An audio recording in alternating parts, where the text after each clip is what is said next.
والشفع والوتر والليل إذا يسر هل في ذلك قسم لذي حجر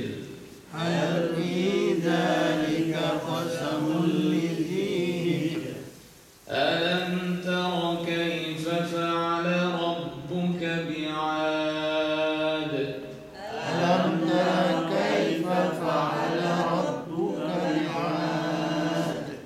إرم ذات العماد التي لم يخلق مثلها في البلاد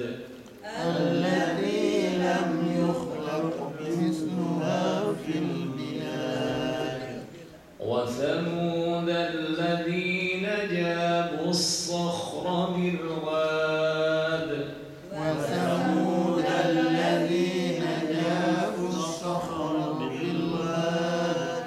وفرعون ذي الأوتاد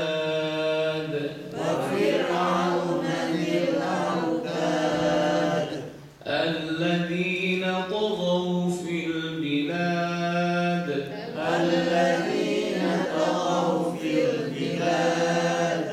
فأكثروا فيها الفساد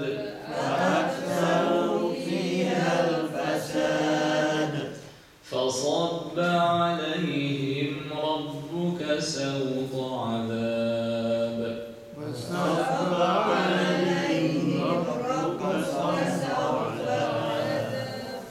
إن ربك لبالمرصاد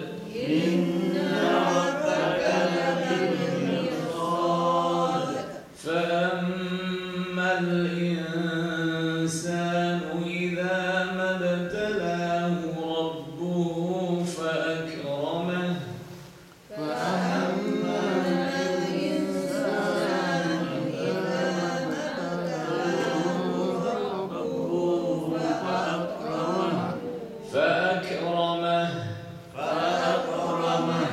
فأكرمه ونعمه فيقول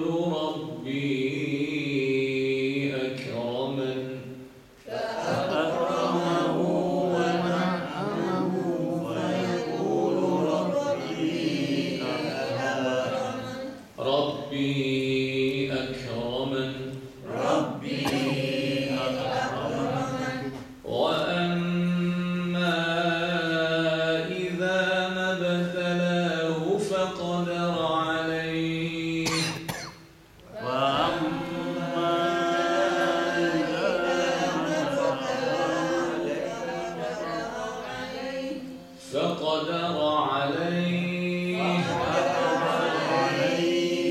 فقدر عليه رزقه فيقول ربي أهانن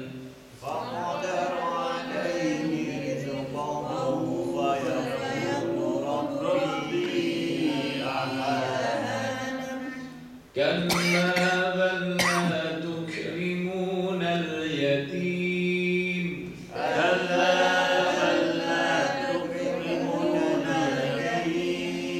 ولا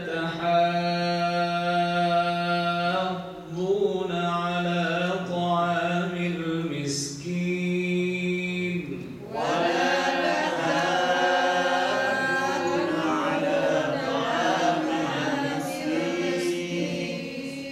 وتأكلون التراث أكلا لما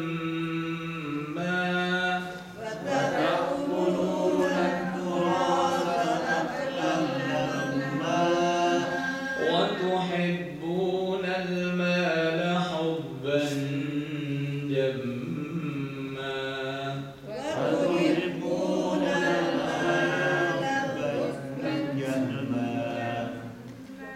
كلا إذا دكت الأرض دكا دكا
يقول يا ليتني قدمت لحياتي يقول يا ليتني قدمت لحياتي فيومئذ لا يعذب عذابه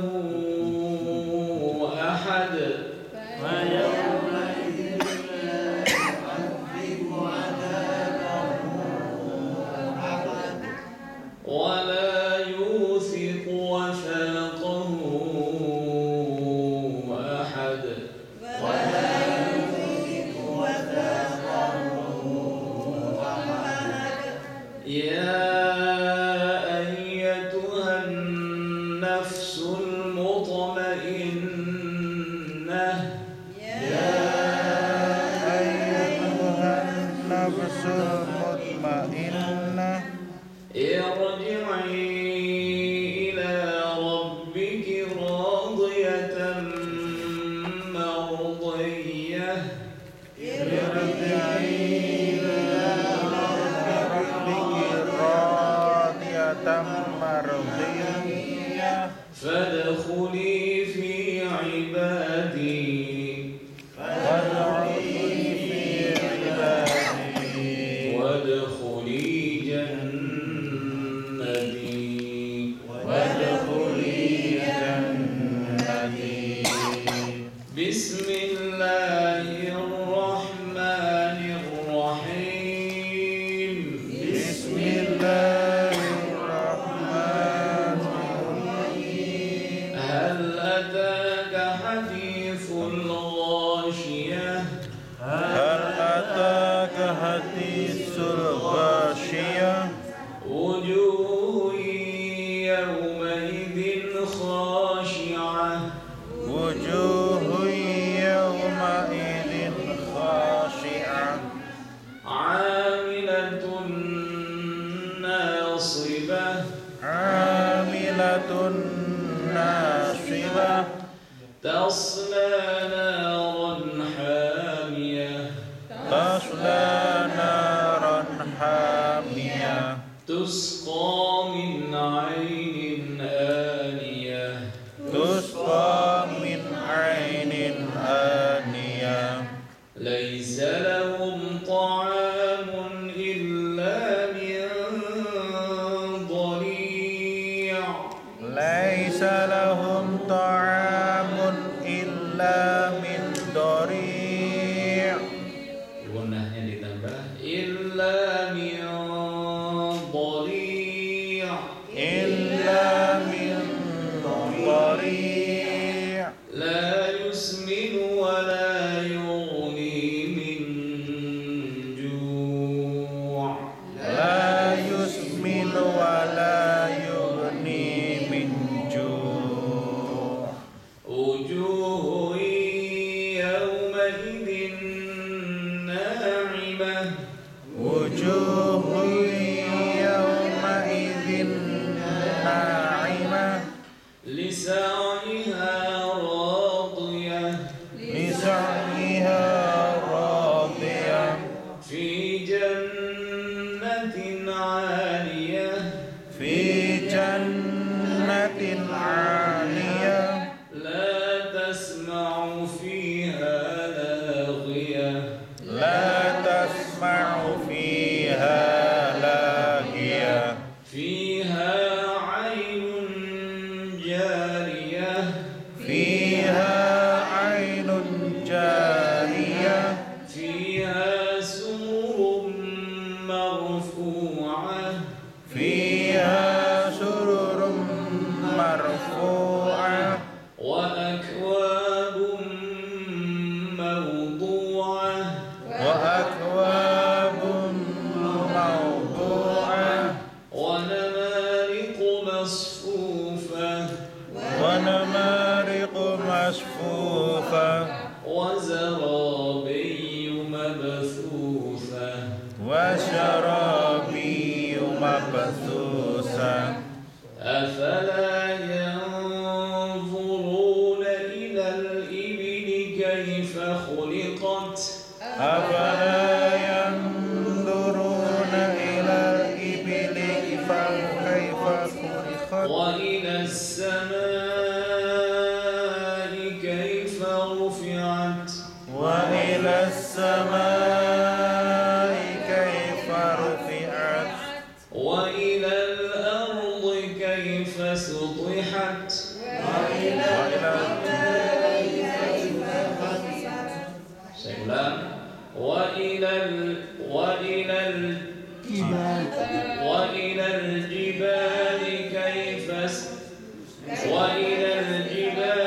كيف نصبت وإلى الجبال كيف نصبت وإلى الأرض كيف سطحت وإلى الأرض كيف سطحت فذكر إنما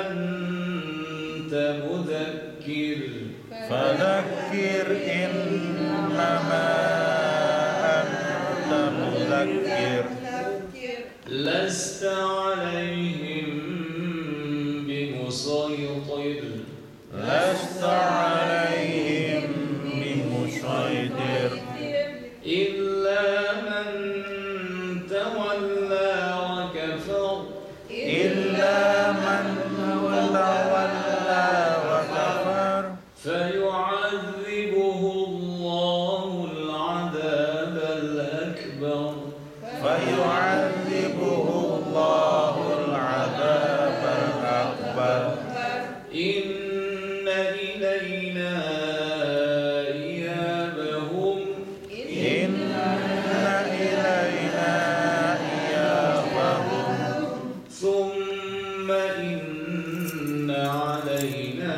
حسابهم ثم إن علينا حسابهم بسم الله الرحمن الرحيم بسم الله الرحمن الرحيم سبح اسم ربك الأعلى سبح اسم ربك الأعلى الذي خلق فسوى الذي خلق فسوى والذي قدر فهدى والذي قدر فهدى والذي أخرج المرعى والذي أخرج المرعى فجعله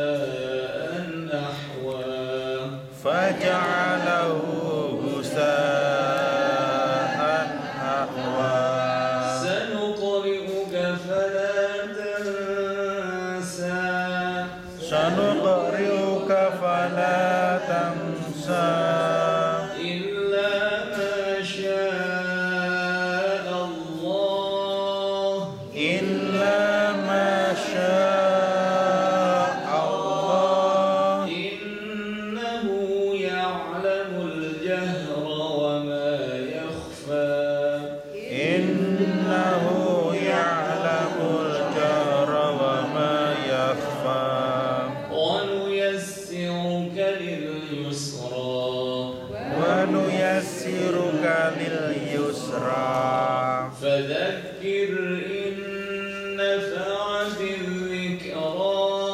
فذكر إن نفعت الذكرى سيذكر من يخشى سيذكر من يخشى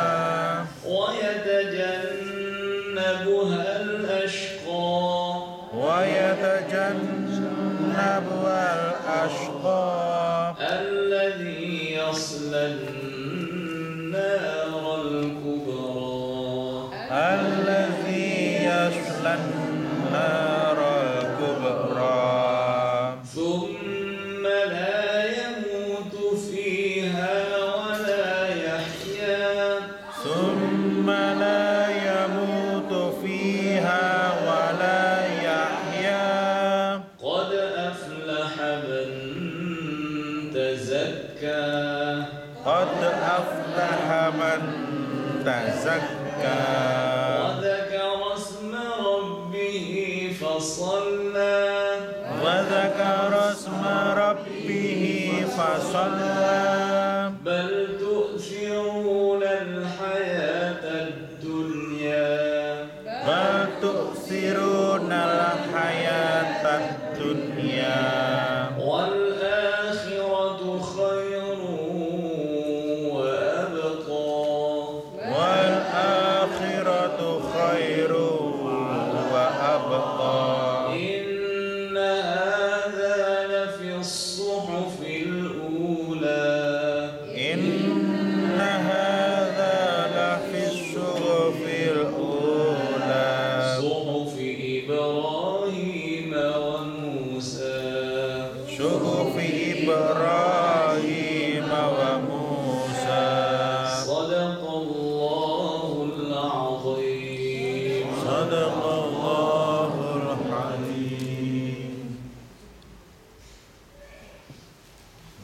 Bismillahirrahmanirrahim.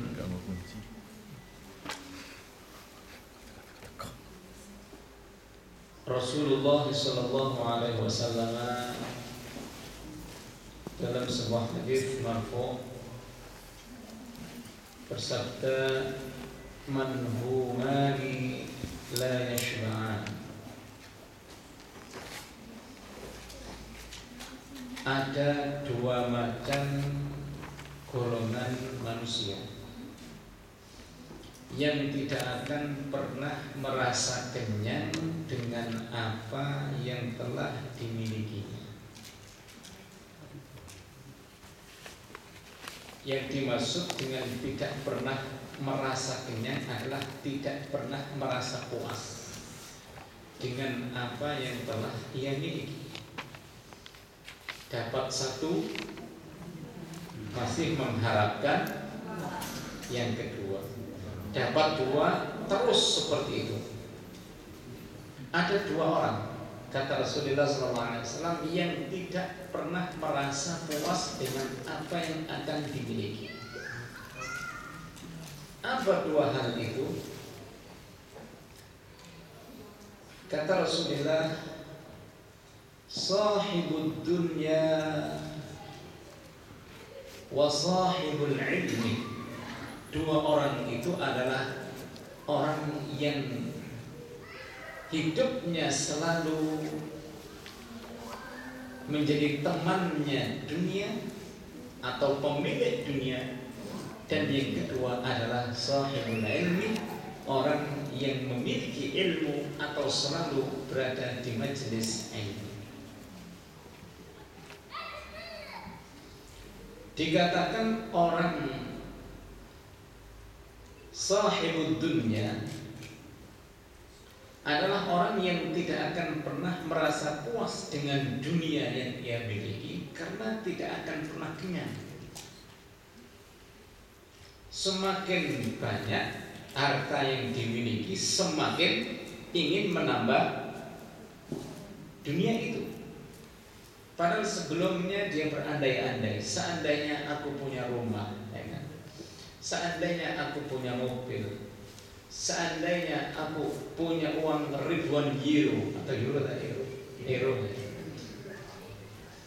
aku puas. Begitu mendapatkan apa yang sebelumnya ia inginkan, apa yang dirasakan? Masih berharap untuk memiliki apa dunia yang tambah. Sehingga yang dinamakan sebagai orang yang sahibud dunya itu, yang tidak akan pernah kenyang dengan keduniawiannya, adalah mereka karena kecintaannya terhadap dunia, sehingga mengalahkan kecintaannya kepada Allah Subhanahu wa Ta'ala, pemilik dunia dan pemilik diri dan alamnya yang ada ini. Sehingga karena kecintaannya dia terhadap dunia, sholat akan ditinggalkan. Baca Al-Quran merupakan kewajiban bagi setiap hamba Allah, juga dilupakan. Majelis Al-Quran ditinggalkannya. Inilah yang dinamakan dengan zahibud dunia, orang yang menjadi budaknya dunia, tidak akan pernah puas dengan apa yang telah dimiliki. Kemudian yang kedua adalah sahibul ilmi. Dikatakan sahibul ilmi, orang yang mendapatkan ilmu itu tidak akan pernah puas dengan ilmu yang telah ia dapati, karena ia mampu merasakan nikmatnya ilmu yang telah dikaji, difahami, kemudian diamalkan. Sehingga sahibul ilmi ini tidak akan pernah putus dari ilmu yang akan selalu dikaji dan dibacanya. Kalau ada orang yang merasa cukup dengan ilmu yang dimiliki, merasa puas dengan ilmu yang dimiliki, berarti bukan termasuk golongan sahibul ilmi. Berarti dia dikategorikan sebagai sahibul dunia. Kata Rasulullah, la yastawiyan, kedua orang ini tidaklah sama.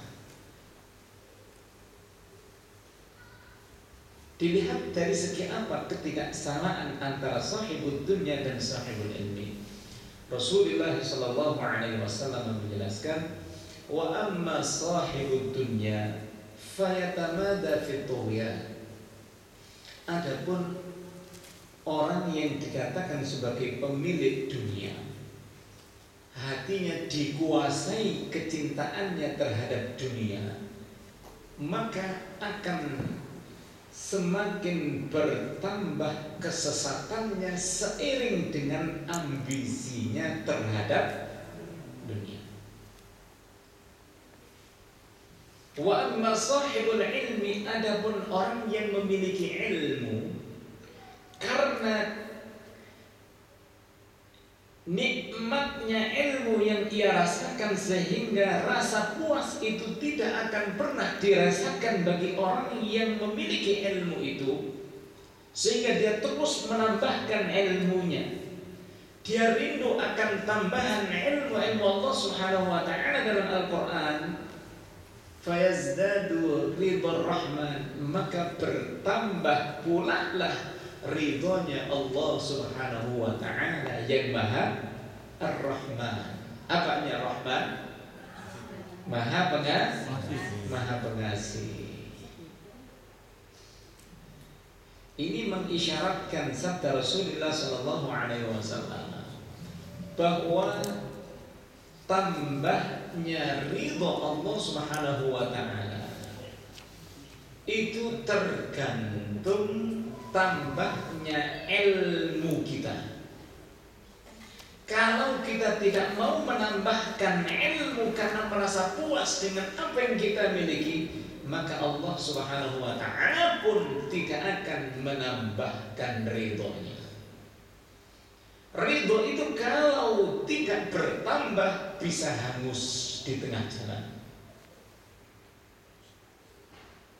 Karena itu syarat mutlak agar kita bisa mendapatkan tambahnya ridha Allah, karena belas kasih sayang Allah Subhanahu wa ta'ala, syaratnya kita harus siap terus menambah ilmu karena rasa haus dan tidak pernah puasnya ilmu yang kita miliki, sehingga kita akan terus menambah.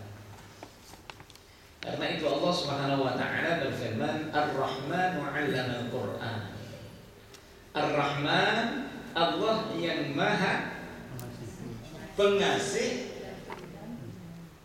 'allama Al-Qur'an, yang telah mengajarkan Al-Qur'an. Nah, dari ayat ini menjelaskan bahwa ilmu yang dihausi oleh hamba-hamba Allah Subhanahu wa ta'ala adalah Al-Qur'anul Karim. Sebagaimana firman Allah Subhanahu wa ta'ala dalam surah Fatir ayat 28, Allah berfirman, innama yakhsyallaha min ibadihi al-ulama. Sesungguhnya yang takut kepada Allah Subhanahu wa ta'ala di antara hamba-hambanya adalah mereka orang-orang yang berilmu. Karena takutnya kepada Allah Subhanahu wa ta'ala, sehingga ilmu pun terus digali dan dicari. Siapakah orang-orang yang mendapatkan ilmu Allah Subhanahu wa ta'ala itu, sehingga mereka terus menambahkan ilmunya, karenanya pula ridha Allah Subhanahu wa ta'ala terus bertambah. Allah jelaskan, innal ladzina yatluna kitaballah, yaitu sesungguhnya orang-orang yang membaca kitab Allah Subhanahu wa ta'ala. Al-Qur'an dibaca, difahami meskipun satu ayat, meskipun dua kalimat, difahami terus ditambah dengan menambahkan bacaan, pemahaman Al-Quran Karim kita, maka disitulah tambahnya ridha Allah Subhanahu wa ta'ala. Wa qamus shalah, kemudian mereka mendirikan salat. Wa anfaqu mimma razaqnahum sirran wa alaniyah, dan mereka mau menginfakkan dari apa yang dirizkikan oleh Allah Subhanahu wa ta'ala, baik terang-terangan maupun rahasia, semata-mata karena mereka berharap perniagaan yang tidak akan pernah rugi sama sekali. Oleh karena itu, hadirin hadirat ayyuhal ikhwah wa akhwat fillah rahimakumullah, jadi jelas di antara ciri orang-orang yang berilmu itu adalah yang pertama tadi, tidak pernah merasa puas dengan ilmunya. Sebaliknya pula, sahibud dunya, orang-orang yang pemilik dunia, bukan orang yang diberi ilmu oleh Allah, adalah mereka yang tidak merasa puas dengan keduniawiannya. Kemudian yang kedua yang kita sampaikan tadi, orang yang mendapatkan ilmu itu adalah cirinya apa? Takut kepada Allah Subhanahu wa ta'ala. Siapakah orang yang takut kepada Allah Subhanahu wa ta'ala? Orang yang takut kepada Allah itulah orang-orang